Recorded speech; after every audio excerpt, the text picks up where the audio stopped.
Game day. Welcome in to another episode of Chiefs Focus Live. We've got a full show ready for you guys after the Chiefs win their 8th straight AFC West championship. So we're going to talk about our final thoughts on the Bengals-Chiefs game. I'm going to give you guys a crazy stat that a lot of people are going to give me crap for. And we're going to head into next week looking at playoff implications and what the game plan should be against the Chargers. My name is Quentin Morris. We got Thiz running the show in the background. And now a guy who abides by the phrase, new year, new me. It's the old man himself, JP. That's me. New year, new me. Hey, man, and hopefully, you know what? Things will just completely turn around moving forward after this Chargers game. How you doing, man? Good. A little tired, but I'm happy to be here. Talk a little Chiefs. Good week in terms of football to talk about. Beating the Bengals. Great week. Yeah, that was a great week. And I got to tell you, it felt good, not just because we beat them, but the fact that everybody came together. I put a video, the Chiefs put a video out, and I had to retag it because Willie Gay, he's a motivator, dude. And he's done it for the last 2 years. He's motivated this team at the end of the game. And when he does that kind of shit, the defense just turns on.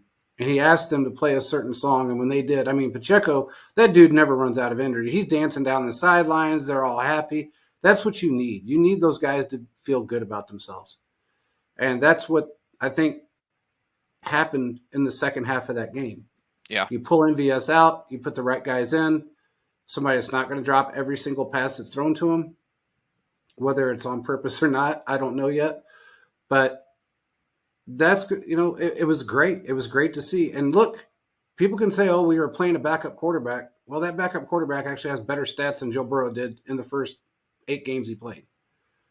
So I should say Burrow played. And I know Burrow was injured for a couple of weeks, but he still played like crap after that, to be honest with you. He wasn't doing good. His numbers weren't fantastic. So I don't think it would have made any difference if he was out there or not. I really don't. It may have been worse. Who knows? Yeah, all I know is it was a good win. Like I talked about, I think the Bengals have mismanaged their quarterback situation the entire year. Yeah. But in terms of what Kansas City did, I think they went out there and they did something we haven't seen pretty much all year. They threw the ball down the field. They were able to, make big plays on a pass defense that I know isn't very good, but Kansas City hadn't proved that they were able to do what they were able to do, right? You had 2 deep passes to Rashee Rice and you had one to Watson. The one with Watson was a 41-yard pass that as soon as he caught it, he went to the ground. So his wasn't like a big play after the catch. It was a 41-yard pass down the field. Correct. Kansas City hadn't been able to do that consistently or really at all this year, and to see them do that is big. Yeah. In fact, there was only, prior to that game, I believe there was only 4, I think it was 4, if I'm not mistaken, 25-yard plus passes during the season, which what they consider a deep pass, or a long ball. And they prove that they can do it. It's just who you have on the field. That makes a huge difference. I've been saying this all fucking year, man, and people just can't get it through their head. One guy can fuck the entire thing up. It started off as it was really Sky Moore. He was making mistakes, running the wrong routes, doing the wrong thing, no accountability. And then all of a sudden, when MVS got a little bit of flack, he started doing it, but he got worse. He got way worse. To the point where a 4-yard pass he couldn't catch. Balls that were perfectly thrown. And when they pulled him out of that game, you've seen what happened. It was a totally different vibe. Guys going downfield, making perfect catches, doing the things that they should be doing. To me, it showed a lot. And I've been saying it a little bit that this is kind of what it was leading up to. But Veach is the guy that plays the payers he pays. So that's why MVS was out there as much as he was. It wasn't the fact that, we want to give him a 2nd, 3rd, 4th, 5th, 10th chance. It's an accounting. It's the accounting of the game. It's the business side of the game. You're paying a guy $10 million $11 million if he gets to his incentives, which he got nowhere near. But you're paying them that much money, even though it's not a lot for a wide receiver. It's still a lot of money in comparison to everybody else that's on the field. So you have to get your value out of them in some way, or you look stupid to the ownership for signing somebody to that kind of a contract that can't catch a football. And if you go and you look at any Green Bay games when he was with Green Bay and Aaron Rodgers, that was the reason they got rid of him. Veach assumed that this was a change of scenery type of situation. He didn't like Aaron Rodgers. It was one of those things back and forth, and maybe the coaching and everything else would help him. It did not. This year made him worse, and it showed that he's a little arrogant. So, hey, it is what it is. We had a great win, played well. Second half, we played really well. The defense is dominant, as always. No matter who they play, it doesn't matter if it's a backup or not, they're dominant. They held Chase to 41 yards, and he was still yapping after the game. Yeah, did you see what he said? I mean, They were asking there were reporters asking him, what happened on the field between him and Snead, and he's like, I'm just trash talking, and I guess I got under their skin, and that's it. It's like, dude, you can't be trash talking after you won the game or after you lost the game. It's one thing if you win, you can keep trash talking, and I don't even care if you're trash talking in between. My general rule is, and this is the same rule that I have with like trick plays and stuff, is that you are allowed to trash talk if you are winning or if you have some history of success. Once you lose, you got to own it up. All right? You're allowed to run trick plays and fancy stuff if you've had a history of success in the past. And then if you don't like it, stop it. That's my general rule. But then after you lose, and not only do you lose as a team, but you got shut down. Yeah. That's the other thing. It's not like he had 150 yards and a touchdown. He got shut down for 41 yards. Yeah.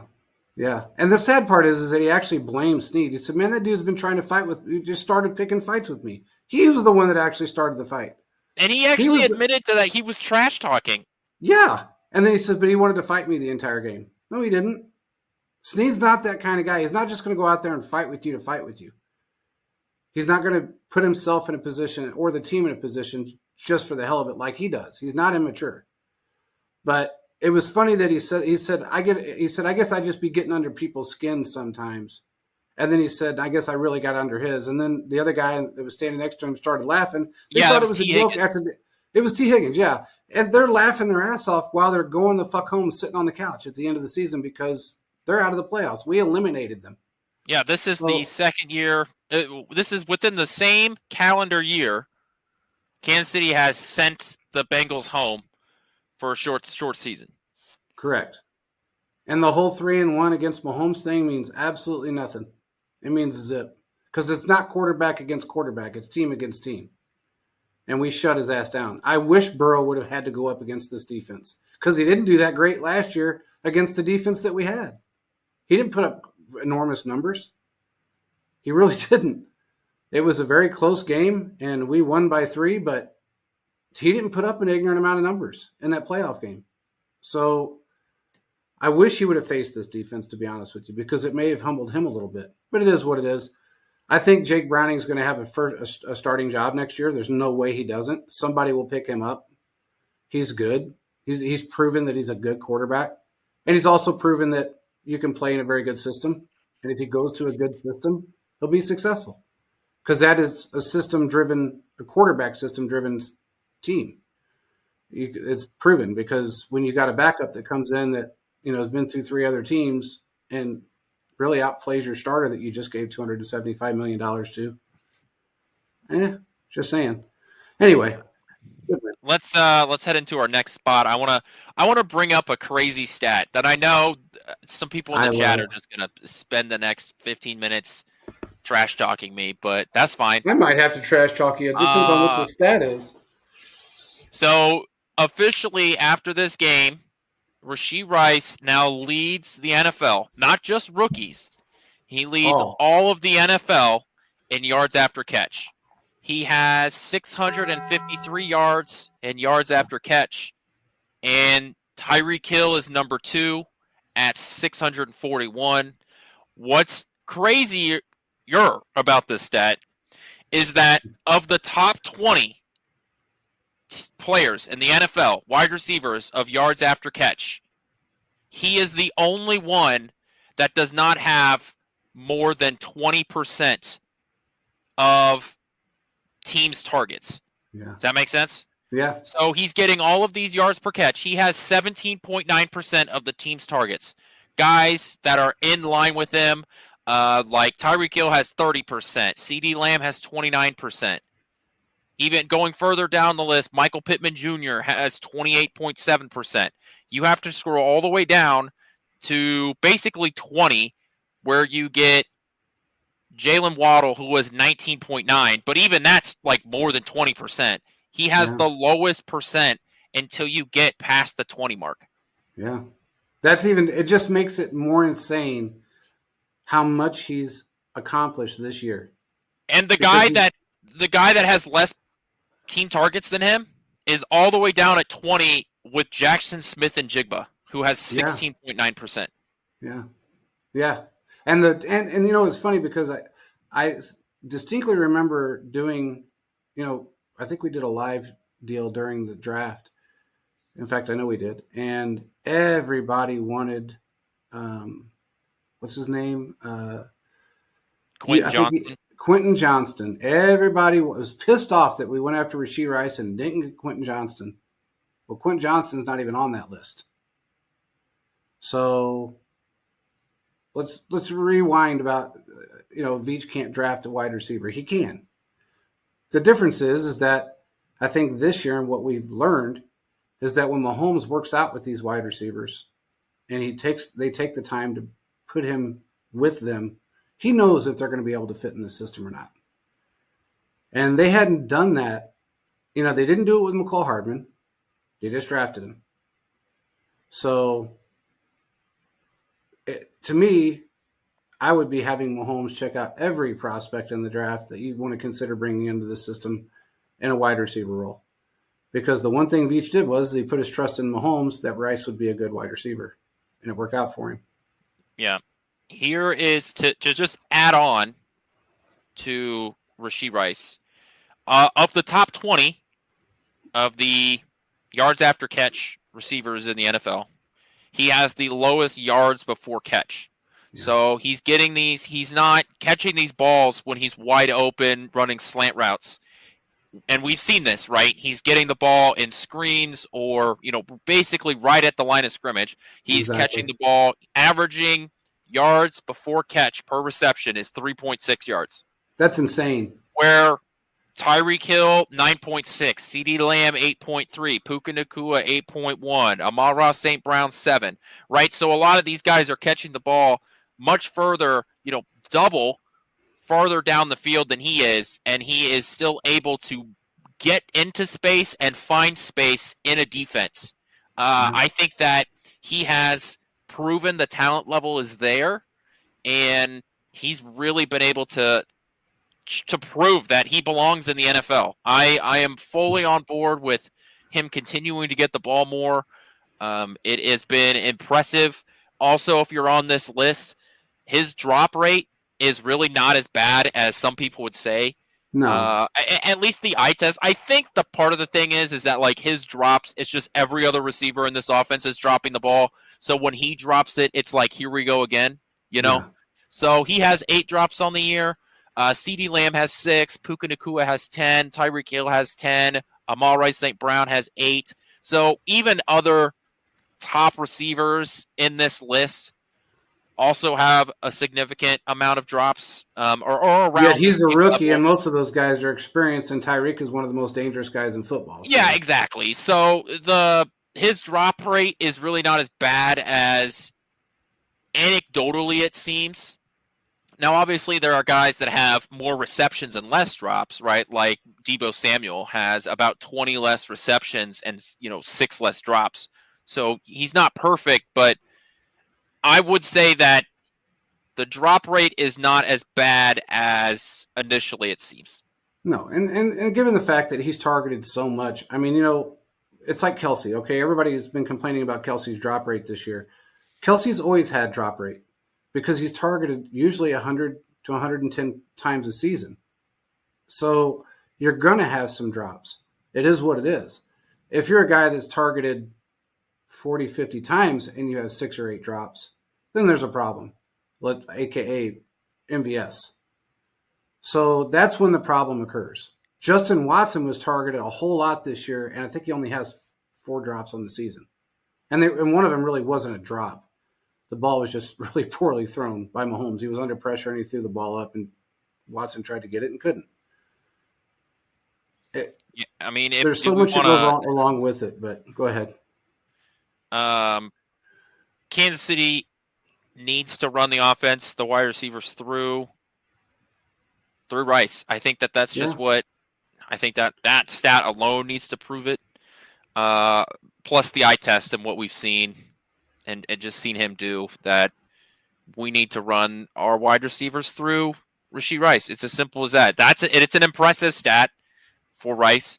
I mean, you're talking about guys that are super explosive and are in super explosive offenses with Jalen Waddle and Tyreek Hill.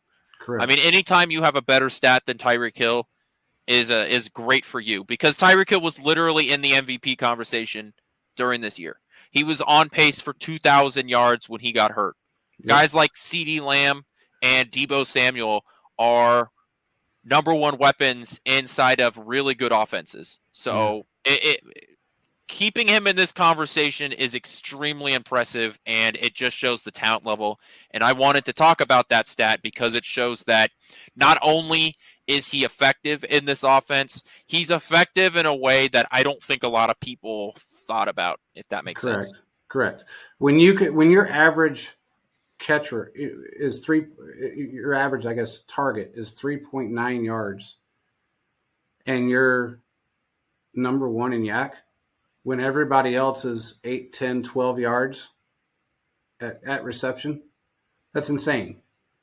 That's a number that people, they really have to look at. They can't just look at a stat and go, well, he dropped 4 balls, or he dropped 6 passes, or he dropped 8 passes. That doesn't mean shit. In relative to what he's actually done, especially his first year in this system, and being an Andy Reid rookie, along with one of the most unorthodox quarterbacks that's ever played this game, that's fucking impressive, no matter who you are. And I will say it, I've said it before, because they've told me they're looking at him as the number one wide receiver next year. And he will be that guy. You mark my words, he will be the number one wide receiver going into 2024 season. One more stat on Rashee Rice. He is 11th in the NFL in yards after contact. So he's also just difficult to bring down. And I think all of those things have really built into the fact of we're seeing one of the best young wide receivers not only of this draft class, but just in general, we're seeing a very talented guy. Yeah, he's extremely, extremely high football IQ. He's caught on so quickly, and he's got to speed so quickly that most guys never do in this system. I mean, Tyreek didn't even catch up this quick. You know, I mean, it took him a long time to catch up that quick. He said, I'll buy that one, but I never thought Glass Zipper Tony would be the number one. Their mindset with that, and I have asked around, their mindset with that was, okay, if we're not going to go out and spend any money on anyone, this guy has been in the system. He's quick. As long as he stays healthy, he'll be okay. Problem was, he had no offseason or preseason. He had no training camp. He didn't touch a football for months. Didn't catch a football for months. So then when he gets back into it, he's rusty. Then he gets injured again, slightly. So it's been rough. And I think he could get better. He's not going anywhere. I mean, they're not going to get rid of him. That's for sure. If they were going to get rid of anybody, honestly, I think if you took him and you took, what's his name there, Sky Moore, I think Sky Moore would go before he would, because he's got a lot more agility, a lot more speed, game speed, burst. If he learns to catch the football, he's going to be dominant. But it's just going to take some time to get used. Nobody catches it in the first year of this system. I mean, this is the fourth wide receiver Andy Reid's had in his entire coaching career that has had 1,000 yards, or even close, or even got this. I mean, this guy's got what 84, 79 receptions on the year. Who does? Rashee Rice. Rashee Rice. I think it's 79 receptions on the year, and that's kind of unheard of in an Andy Reid system. 79 receptions, 938 yards. Yeah, it just doesn't happen. He's 60. I mean, he's basically 62 yards away from 1,000 yards, which I imagine, if everything they're telling me is correct, you will see him next week because he is a rookie, and he will play him. And I know Gabbert is, because they're going to sit Mahomes. I know Gabbert's going to target him, and Kelsey's going to go out there and at least get 16 yards, and then he'll rest. Yeah, let's just move into our next topic here, what the game plan should be next week. So we know that Kansas City has already locked up the 3 spot. Realistically, I think Kansas City is stuck there. I don't think they can move. Mathematically, they could, but it's going to take it would take so much that it's not. Not like possible. Realistically, they're not moving. No. Baltimore has locked up the 3 seed or the number 1 seed. Miami has a playoff spot, but they could technically still lose their division at the 2 spot. Kansas City is locked in at 3. Jacksonville is sitting at 4. They're currently leading the AFC South, but they could get knocked out of the playoffs if they lose against the Titans. Cleveland has a locked-in playoff spot with the 5 seed. Buffalo could get knocked out of the playoffs entirely, and we'll talk about that situation here in a minute. And the Colts are the 7 seed at 9-7, but they are in it to win it in Week 18. Indianapolis and the Texans play each other in next week, and whoever wins that game is in the playoffs. Correct. Buffalo could get knocked out of the playoffs if the Steelers beat the Ravens, which on paper seems crazy, but there's a good chance that Baltimore doesn't play a lot of their guys or plays them for a half and then backs off, right? And the Dolphins need to beat the Bills, and Jacksonville needs to maintain their 4th spot. So basically, like those 3 teams need to win for Buffalo to be booted out of the playoffs. The Dolphins need to win, the Jaguars need to win, and the Steelers need to win in order for Buffalo to get knocked out of the playoffs. It sounds unreasonable, but when you think about it, there is a real possibility that Buffalo doesn't make the playoffs. Absolutely. I mean, there's no way they're going to start their starters in Week 18 with the Ravens. Not going to happen. They're locked in at the 1 seed. They need the rest. They've been playing hard all year. They may have them in for a couple of series, but they're not going to play their starters. Now, they may play some of their rookie starters if they have any, but I think Zay Flowers is a rookie. Am I right? Yeah. But I don't see this happening. I can actually see Pittsburgh beating them because they're going to have all of their backups in. It'll be I think so. I think Pittsburgh plus it's a divisional game, and we know what Pittsburgh does in divisional games. Yeah. I know that they're not a very good football team, but they're still 9-7, and they keep finding ways to win. I'm pretty sure Pittsburgh beat the Ravens earlier in the year too, so it's not impossible. Baltimore, if they're not really motivated to play, which you're not playing for anything, the Steelers need to win to be in. So this is a real possibility that could happen. The Jaguars are facing the Titans, who cannot run the ball anymore and have a bad defense and have the Mayo boy playing quarterback.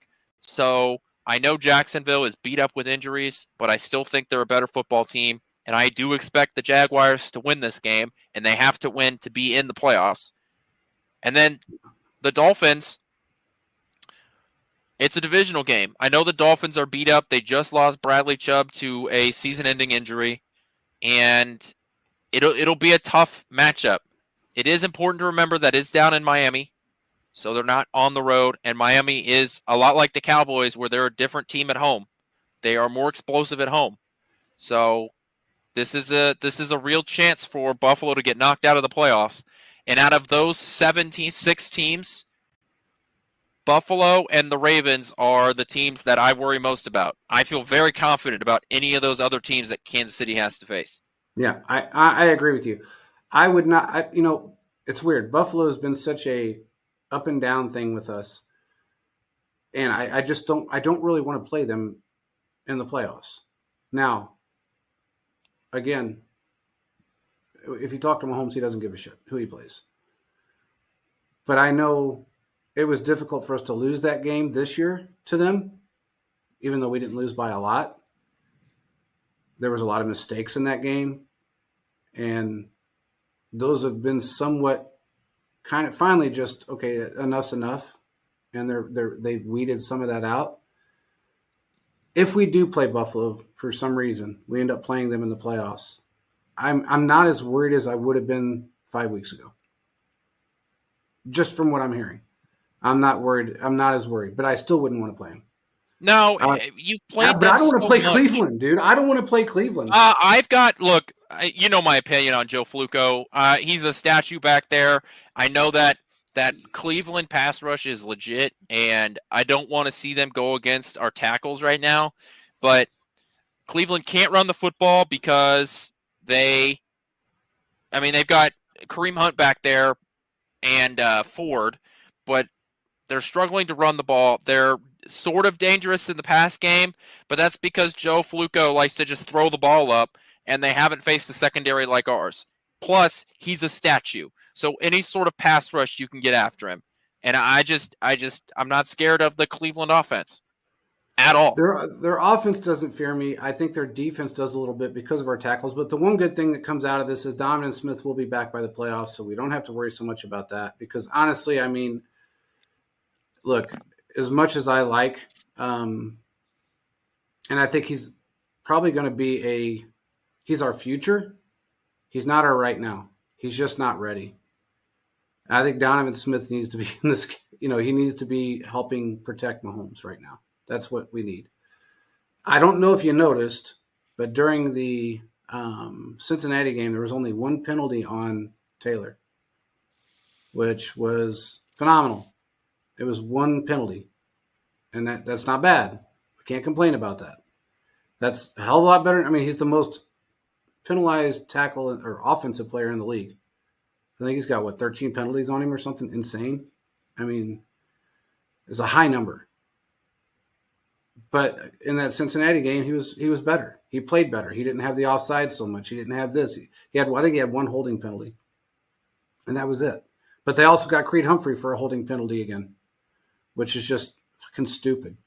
Yeah, this whole offensive line, which was supposed to be a strength of the offense, has really hindered them. And I think it's partially because the rest of the offense hasn't really picked it up in terms of the wide receivers. So then when you have mistakes by the other part of the offense, your mistakes then get accelerated and they sort of snowball on each other. So when Creed gets called on a holding penalty, and now you're in 2nd and 20 because your wide receiver dropped an open pass on 1st and 10.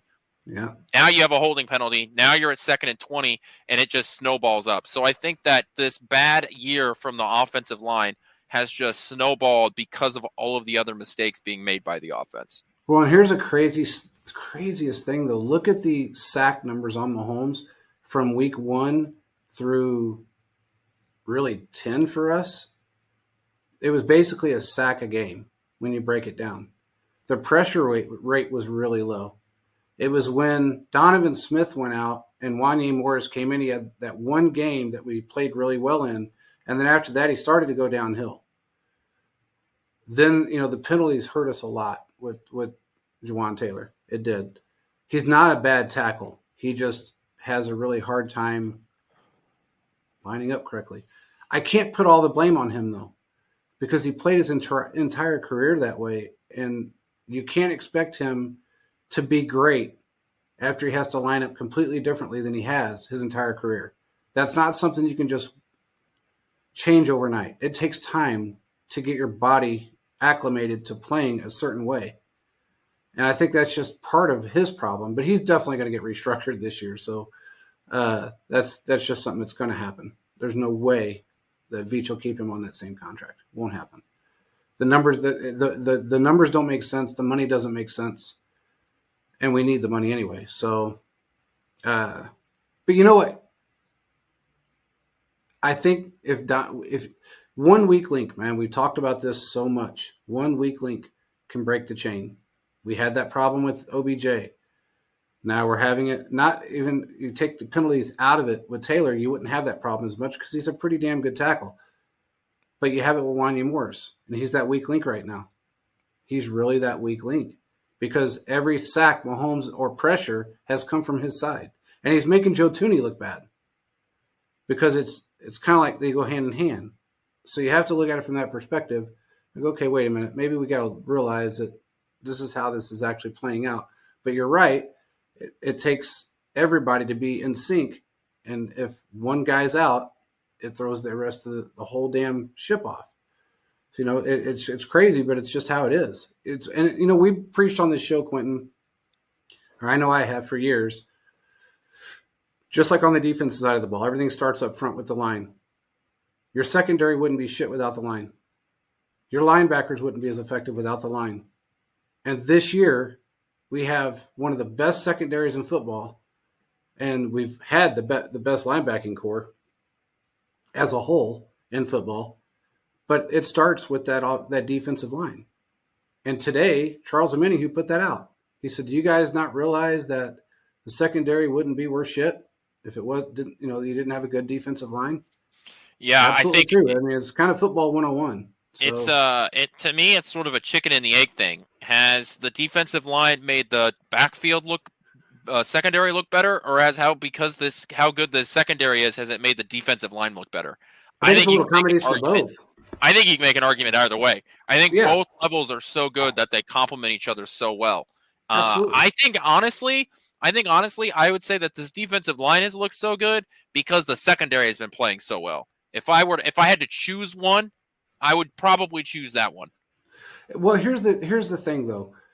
If your defensive line is off and they let somebody through, or their pass rush isn't getting there, especially if they let somebody through, and your linebackers jump off their assignment. Then once your linebackers jump off an assignment, especially if you have 3 or 4 wide receivers out there and a tight end for the offense, then all of a sudden your secondary is jumping off their assignment to try and help and assist. So it has to be, you've got 3 lines. You've got your defensive line, your linebackers, and your secondary. It's kind of like the military. So somebody has to slow them down as they get to that secondary, that final run. And I think that's what he's getting at, and that's what I've always gotten at. It does help when you have a defensive line that is stout and plays very well. And we do. We have a good defensive line. They're great pass rush. There's no doubt about it. I think they complement each other, like you said, so well that it's hard to pick. But I think just pushing back on it a little bit, it starts up front. Yeah, if we had the defensive line where remember, I don't know if everybody remembers, it went from sack nation to pressure nation because we weren't getting any sacks. Seemed like we were getting a lot of pressure, but no sacks. Our secondary looked like shit. Now, do we have the best cornerback duo in football? Absolutely. Absolutely we do. There's nobody that can deny that. If they played for any other football team, I would say the exact same thing. McDuffie and Snead are the best 2 CBs in football, best duo in football right now. That helps a whole lot because they're both phenomenal. I mean, they both shut down every big-time wide receiver that they've went up against. Every elite wide receiver that's in the football we've played this year pretty much, and we've shut them down. Yeah, we have played every number, like every big wide receiver in football. Absolutely. I have a sort of a question for you, but just let me get through this little rant first. Go ahead, ran away. Travis Kelce has not been very good this year, and especially in terms of his standard. So going back to 2019, one of the things that Travis Kelce does so well is like yards after contact, right? In 2019, he was averaging 1.6. In 2020, he was averaging 2.5. 2021, he was up to 2.7. 2022, he dropped a little bit to 1.8. This year in 2023, we're basically through a full season. He is at 0.9. So his yards after contact has basically, in terms of his best years, has been a third, but in terms of last year, has basically been cut in half. Mhm. I think Travis Kelce is still beat up and still injured. He is. Do you play him next week, or do you just sit him out and hope that he gets healthy for the playoffs? I Because think what you do. I think that I know he needs the 16 yards, so maybe you feed the ball to him on the first drive. If he gets it, great. If he doesn't, bench him. Like, Yeah, that's it. The one yeah. drive. Here, I think what they'll do is they're going to scheme something up because they know the Chargers very well, and he always has a good game against the Chargers. It just is what it is. They're going to scheme something up early for him that he can catch the ball. He may get it in one play, and then once he gets it, it's done. If he doesn't get it after the first 2 or 3 plays or series, that's it. Just take him out because he needs the rest for the playoffs. He's really been injured since week. Really, what was it? Well, he got injured week. He was out week 1 because of his He was knee. out week 1 because he got injured in the last practice. Correct. I like what Joseph said. I'd leave it up to him. He's earned it. I think that's right. If he That's feels true. it's that important, then let him do it. If not, if he doesn't think that's important, if he really wants to sit up the whole game, I think he's a veteran guy. Leave it up to him. Absolutely. Absolutely. I like what Will said here. He said, I was at the Bengals game. The referee who called that flag on Creed was standing behind on the Chiefs side of the offense. How could he see that? I agree with that. And I actually questioned it during the game because I don't know how he saw that. And I don't even know that it was a penalty, but it is what it is. I mean, you can't really change it. I don't know if for him, look, in the history of football, there's been a couple of tight ends that have had 2,000-yard seasons back to back. Nobody more than that. Right now, he's sitting at 7. Yeah. Back to back to back to back to back. If it comes down to it and he doesn't get the 1,000 yards, is he going to be upset? Probably. But how long or if and whenever is that record going to be broken? Never. Because you could take the Gronks, you can take everybody that's ever played this game that was a phenomenal tight end, and they never had that. So it's going to be really hard to find another tight end that has. Now, I understand that they're going more to their tight ends a lot, and there's a lot of 900-yard, 800-yard tight ends this season, which is great. I just don't see them being able to get to 7 straight 1,000-yard plus seasons ever. Yeah. So, especially at the tight end position, it's such a grind to yeah. get that. And I know the extra game is probably going to help, but you get one big injury and that removes you. Yeah. So I think that's the big thing is that he has been so healthy at that position for 7 years, and been able to be highly productive during that. Well, So he's been healthy since his since his rookie season. He's had 10 surgeries, but they were minimal surgeries that didn't keep him out of anything. Because he had shin splints coming into the NFL. So after that first year, when he got fully healthy, he's been a productive part of this team. And that goes back to Alex Smith years when he was here, and now during the Patrick Mahomes era. Realistically, NFL teams can really only sit a few starters, right? Because you still need to field a roster, including special teams guys. So if you were to list your top guys that you would expect / want to sit out against the Chargers, who would they be? Chris Jones. Well, no, I take that back. Chris Jones has to play because he needs a half a sack. He needs half a sack for $1 million. For $1 million. So I would not sit him until he gets the half a sack. But I would sit, Omenihu. I would probably sit Snead. Definitely sit McDuffie, Reed. I would almost sit all of your starting secondary. Because you could only sit like 5 dudes. Well, you could sit more than that. Because you only have you only have like 7 healthy scratches that you can do. Well, you have, yeah, that's true. Well, no, you can put all of your. I mean, we've done it in the past to where we've pretty much had everybody that wasn't a starter in the playoffs or in week 17 or week 16, whatever you want to call it. The guys that start predominantly are starters are not out there. So Yeah. you can. I'm not going by okay, who's inactive, who's active. It's you can play whoever you want. You have Here's how I 53 see it. guys. So Patrick Mahomes, Pacheco, yeah, Travis Kelce, and it basically those are the guys that I don't want playing on the offense. And then Snead, McDuffie, and Reed, yeah, they got to sit. and then probably Bolton because of his injury, Yeah, previous injury. Those are yeah. probably the guys that I would want to just not even deal with, and we can just move on from there. And then you slowly rotate other guys. That's the thing. You just rotate some guys Like in and be done Leo with it. Get Willie Chenault Gay should out. Yeah, probably and get get a ton Willie of Gay out of there. snaps. FAU, Felix Anudike-Uzomah should get a ton of snaps. Like, Yeah. I think you got to keep your starting linemen out there. You can't really like rotate your offensive line. That's just not how that works. No. But other than that, those are probably the 5 or 6 guys that I feel really good about sitting, and you really should just put those guys aside. Other than that, I don't really care what your combination is. Exactly. I think as far as wide receivers are concerned, I would let Rice get his record if he can because he is a rookie, and Reed will play him probably for that game, just simply because he's a rookie, and you want to keep him in that same. Yeah, momentum. I think you should leave Rice out there. Absolutely, and I think you're going to see a lot of Justin Ross on Sunday. You're probably going to see a lot of. I want to see some McCole Hardman. I want to see. And you're going to see McCole. Him get a ton of reps.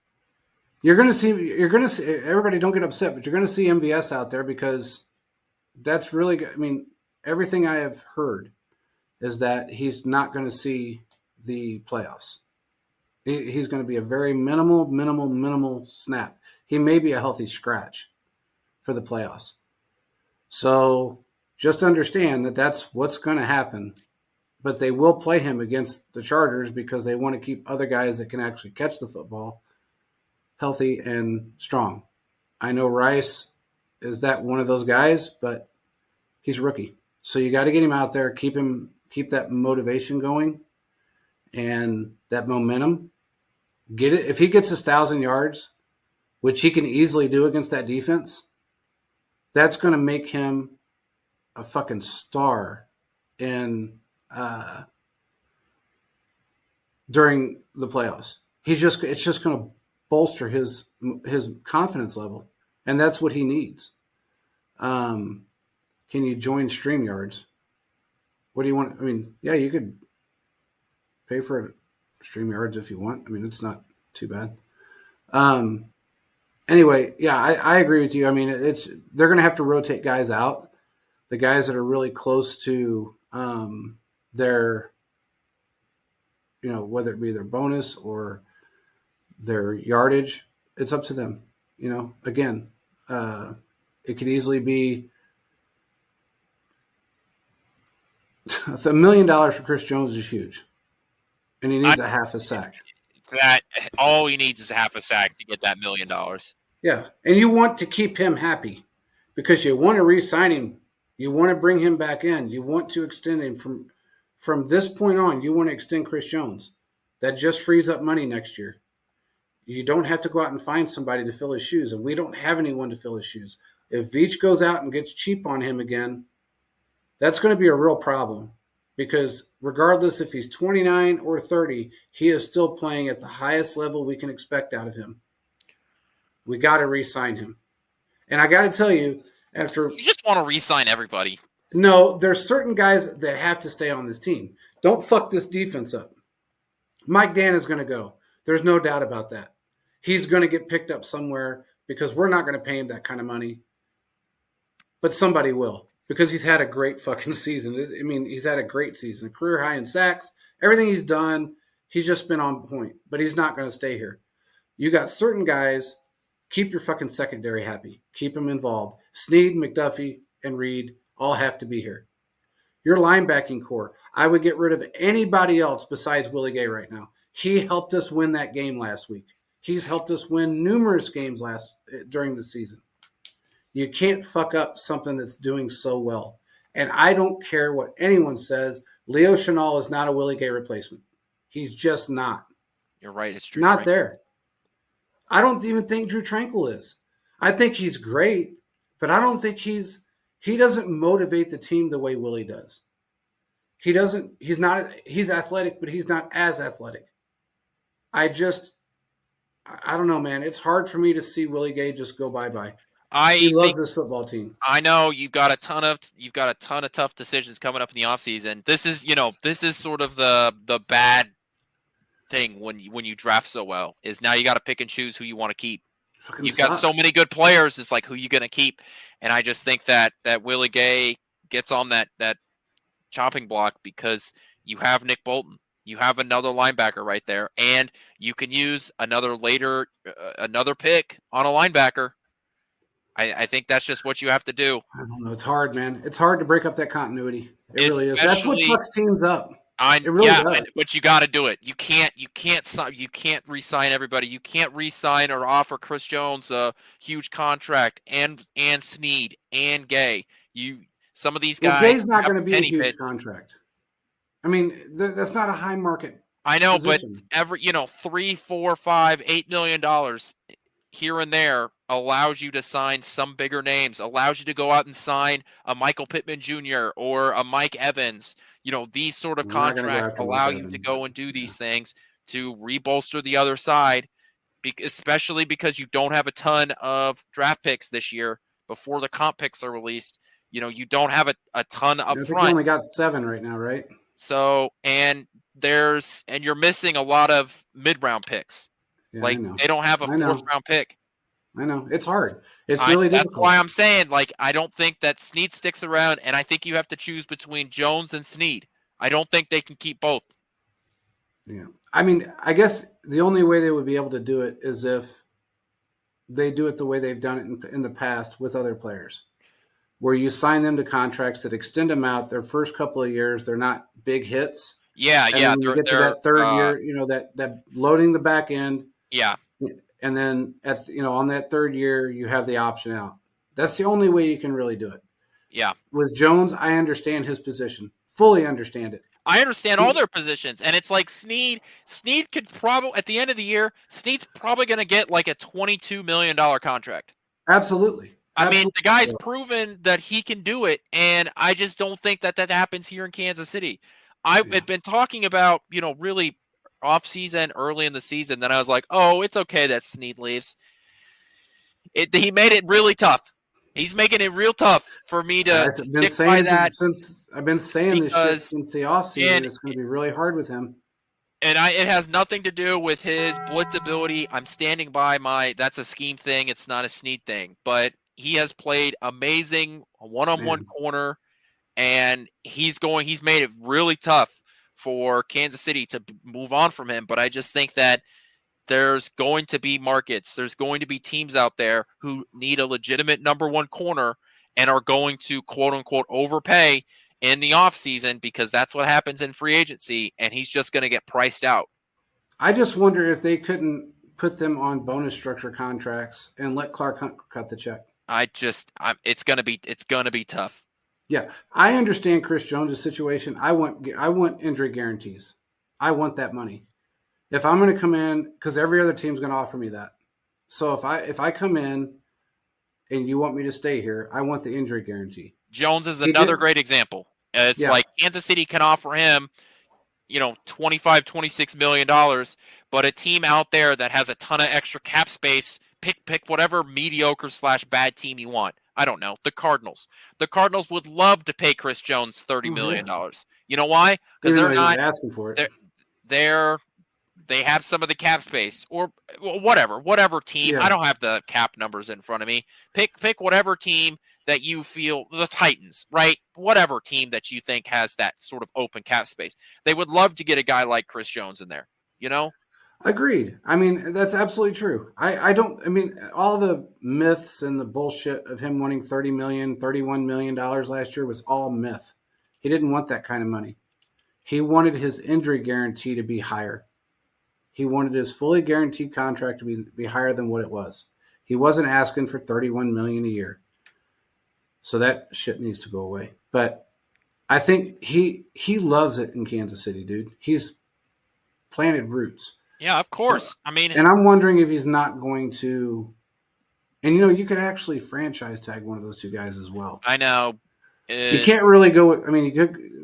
Chris Jones would be a very expensive franchise tag. Yeah, it'll be the second time. It will be $30 million because it will be the second time too. Especially because of all the other defensive tackles that got signed in the offseason. That number has only gone up. Plus, you got to add 20% on it, whatever it is right now. You have to add an extra 20% on it because you've already franchise tagged him once. Exactly. Here's the thing, though. With Chris Jones, if you look at all the signings that were in the offseason, some of the top paid guys in the league take what's his name in San Francisco out of it. What's his name? I can't think of his name.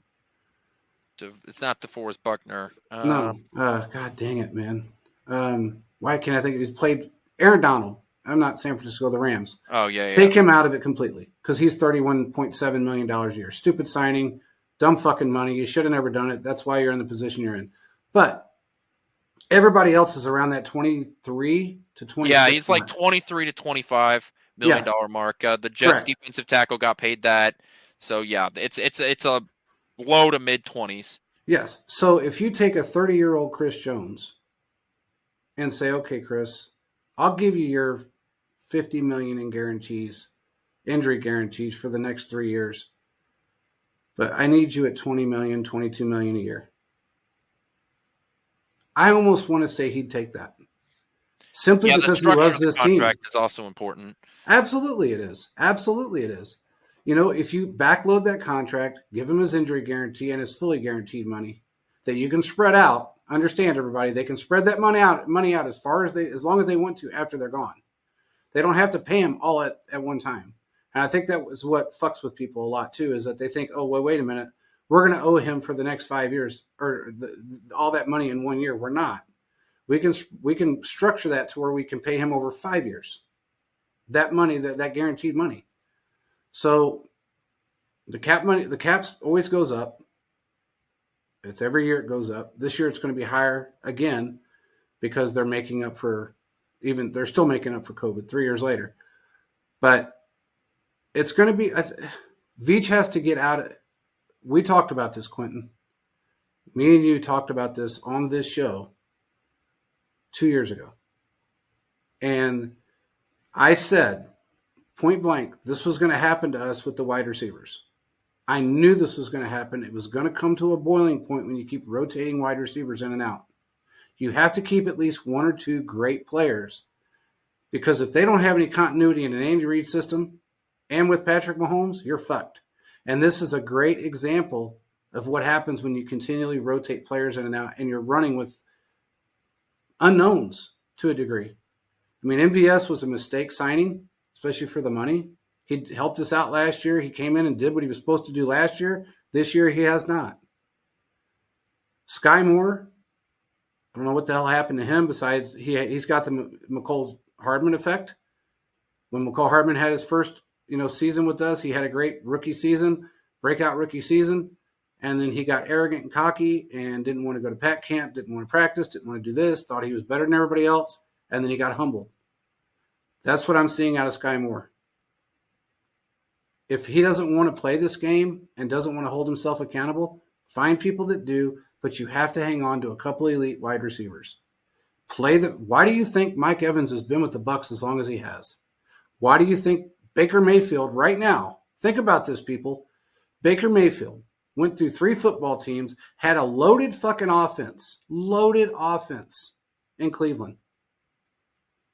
But they put too many egos in one room, and Baker Mayfield still wasn't very good because he was cocky.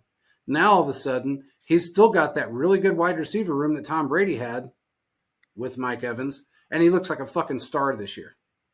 He looks like a totally different quarterback than he has his entire career. There's a reason why that is because you've got wide receivers that can catch a fucking football that have been in the same system for so long. And they're not even nearly as complex as the Chiefs. You have to keep people involved. It's that simple. Yeah, do you want to rotate your third, fourth, and fifth? Go ahead. Who gives a fuck? But when it comes to your number ones and number twos, you got to hang on to those guys. That's why Justin Watson is still here. That's why he's the third highest or ranked third in our offense right now, behind Travis Kelce and Rashee Rice, because he's still here. He's young still. He can still catch the football. You have to do that. And that's what's bit us in the ass this year, or partially bit us in the ass, is that because this is the same wide receiver crew we had last year with the exception of Juju. It took Rashee Rice 8 weeks to get to where, because he really wasn't involved that much at the beginning of the season. Everybody knows that. Took him a while to get up to where he's at. Now he's really our number one wide receiver. We put too much faith into players that were unknowns because it was cheap. And you can't always do that. You just can't. It's that simple. You have to balance it out somewhere. And we didn't pay $65 million a year for a quarterback. Mahomes turned that shit down just to make this team better. Travis Kelce has turned that shit down to make this team better. A lot of guys have turned that down to make this team better. Why? Because they're making $20 million off of commercials.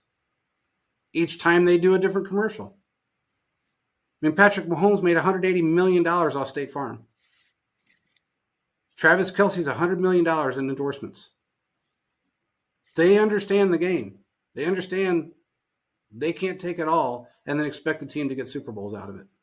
That's what we need out of a lot of players, but we also need to keep in mind that some of these players you have to keep guys in the building that can actually catch a fucking football and stick with the continuity. That's why Tyreek Hill was so good for so long with us. Yes, he's a very explosive player. Sammy Watkins was very good when he was on the field. You had one of the best wide receiver corps in football at that time, and we were flowing, and we had a terrible defense. So that's where the balance has to come in. You have to balance out, okay, if I don't have a number 6 defense, but I have a number top 10 or top 12 or top 14 defense, but I have the offense that I had before in this day and age, that's what you need. That's what the Patriots did all those years. Top 5 defenses. Some of their offensive weapons were good some years, some of them weren't. Brady made them better.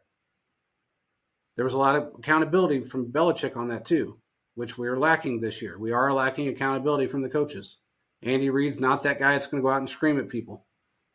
You got to have somebody that will. There's just a lot of changes that are going to have to be made in the offseason. But right now, it looks like they're leaning in the right direction. They found their mistakes. And Veach owned up to some of them. He actually did. I mean, it is what it is, but he owned up to it. He knows he's fucked up. He knew he did. Question for you. James Palmer stated that in his mind, we're missing Eric Bieniemy more and more. Now, here's my take on this. What we're missing from Eric Bieniemy is a fine line of accountability. And when I say fine line of accountability, what I mean is you can go way too far with that, or you can have that fine line, hold him accountable, and still keep respect of the players. He went too far with it. We know it because I think you were there. Caleb was there during preseason. After his manager camp that he had to go to, he's out there cussing guys out. First camp day, he's cussing people out left and right. When he went to Washington, a lot of those guys did not want to play for him because of the way he was. And they've won 4 games this season. I wouldn't look, this is the point Caleb and I were making like a week and a half ago.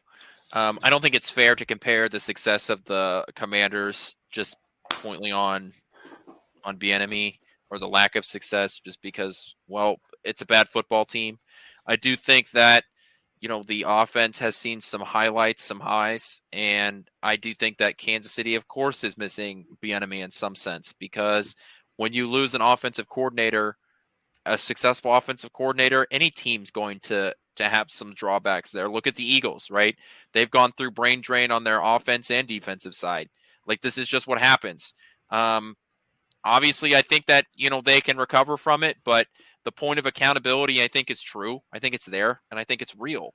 It is. He was some people need to, be helped and to be walked through things in order to get stuff done. Some people need to be kicked in the ass. And we don't have a guy that's kicking anybody in the ass on the offensive side.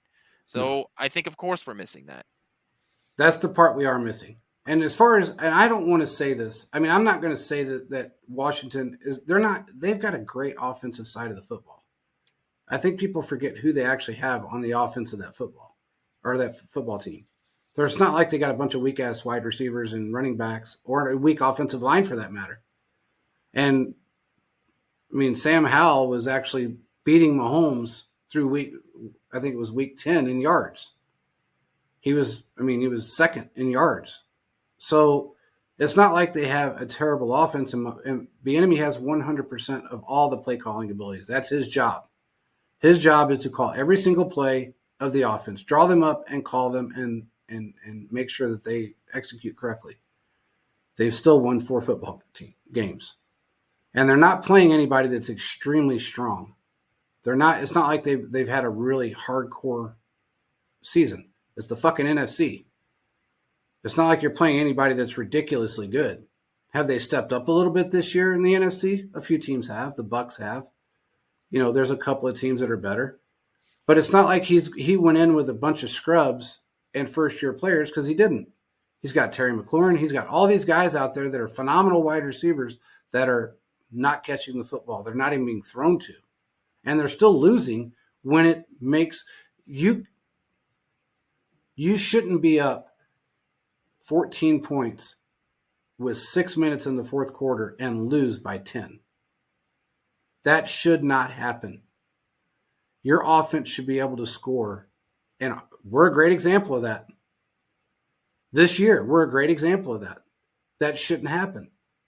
I agree that Nagy has not done his job this year. I agree to the extent that he's not holding anybody accountable. I also don't like some of his play calls.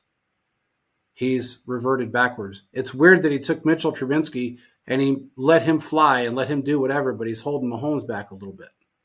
And that's frustrating. It's also frustrating that they decided to take a second-year defensive assistant coach and make him the wide receivers coach with a bunch of rookies. That's pretty frustrating. That, to me, screams being cheap. That's what that does to me. So, and his resume is basically, I was a wide receiver at Blue Valley High School, and my dad was in the NFL as a coach. Doesn't mean shit. There's a lot of guys' dads out there that were in the NFL, and you still suck. So, I don't know if that was a good idea either. I think there's going to be a lot of changes. And also remember, and we said this before, and Thizzle better ding this, if anybody remembers, when Nagy was here before, who did he have next to him, helping him the whole way that was a real jack-off? A real jack-off to players. I mean, just held him accountable for everything. Brad Childress. When you have a Brad Childress that helps you out, that's a different story. He's by himself right now. He doesn't have anybody that's kicking these players in the ass. And I think that's a huge problem because Nagy is a lot like Andy. Good guy, good guy. Let's talk this out. And Childress was not that guy. He was like, you know what? You fuck up, you go sit down. Go run the stairs. Go home. And that's something that we're missing. We're missing the accountability side of it. I think what happens, Andy is definitely not going to get rid of Nagy. But I bet they bring somebody in that is going to be that ass kicker. That's going to hand you your ass if you screw up. Because Nagy's just not that guy. And who knows who it'll be? Who knows? You're right, Joe. It's exactly who it was. Who knows who that'll be? But I bet you that's done by next year. So there's accountability from all sides of it. From Veach to the coaching staff to the players. The players need to hold themselves accountable because they're all fucking adults. Regardless of how you look at it, they're adults. They're playing a sport, a game for millions of dollars. They need to go. And with the best quarterback that's played this game, and really, honestly, one of the best head coaches, second best head coach ever, by numbers anyway, go out there and actually show respect to the guys that you have on this field and play the game the right way. I swear to God, I mean, MVS looks like a fucking mole for some other football team. It's like he got paid from somebody to drop passes. I've never seen anybody drop passes the way he has. That's insane. Now I'm done with my rant. We can So what's the next topic? What do we got? That's all I have. Okay, well, I think that's all I have. If anybody else got anything, spit it out now. I think Travis Kelce will be fine in the playoffs. Yeah, we'll talk on Thursday about the Chargers game specifically and what's going to come up following more playoff stuff. I want to talk a little NFC probably on Thursday, so we'll get definitely talk some NFC on Thursday. Yeah, we're definitely going to talk some NFC because there's some teams out there that I think legit, and I think we're going to have our segment, pretenders or contenders in the playoffs. And I think there's some out there that are definitely worthy of saying they're contenders and some that are very surprisingly not. So with that being said, everybody make sure you follow us, check us out, like and subscribe, follow us on Twitter, wherever you do your social media thing. Check out PSF. Make sure you join. We're going to be doing playoff games. We're going to do it during the draft. We're going to have a lot of fun. Live shows, audio, video, everything included. With that being said, we will talk to you guys Thursday, same time, same place. Peace out, everybody.